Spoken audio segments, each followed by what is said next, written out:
नमस्कार दोस्तों, आज की हमारी कहानी है दो चतुर। एक गांव में एक बूढ़ा अपनी बुढ़िया के साथ रहता था। काफी उम्र हो जाने के बाद उसके दो बच्चे पैदा हुए। एक दिन किसी बात पर बूढ़ा और बुढ़िया झगड़ पड़े। बुढ़िया दोनों बच्चों को लेकर रातों रात मायके चली गई। सवेरे बूढ़ा सोकर उठा तो पाया कि बुढ़िया और बच्चे गायब है। वह गुस्से में आकर उन्हें खोजने के लिए लाठी लेकर घर से निकला और बुढ़िया के मायके की ओर चल पड़ा। बहुत दूर जाने पर उसे एक पंडित मिला। वह पोथी पढ़ रहा था। बूढ़े ने पंडित से पूछा, भाई क्या आपने 3 लोगों को 2 ही पैरों से इधर जाते हुए देखा है? पंडित जी के समझ में बूढ़े की बात नहीं आई। उसने बहाना बनाकर कहा, मैं जिंदा आदमियों से बात क्या करूं और क्या देखूं? मैं तो मरे हुए लोगों से ही बात करता हूं, इसलिए मैं किसी को जाते हुए नहीं देख सकता।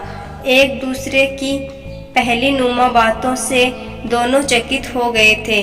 बूढ़े ने कहा, आप मरे हुए लोगों से कैसे बात करते हैं? हम दोनों एक दूसरे की बातों का अर्थ समझ ले तो अच्छा है।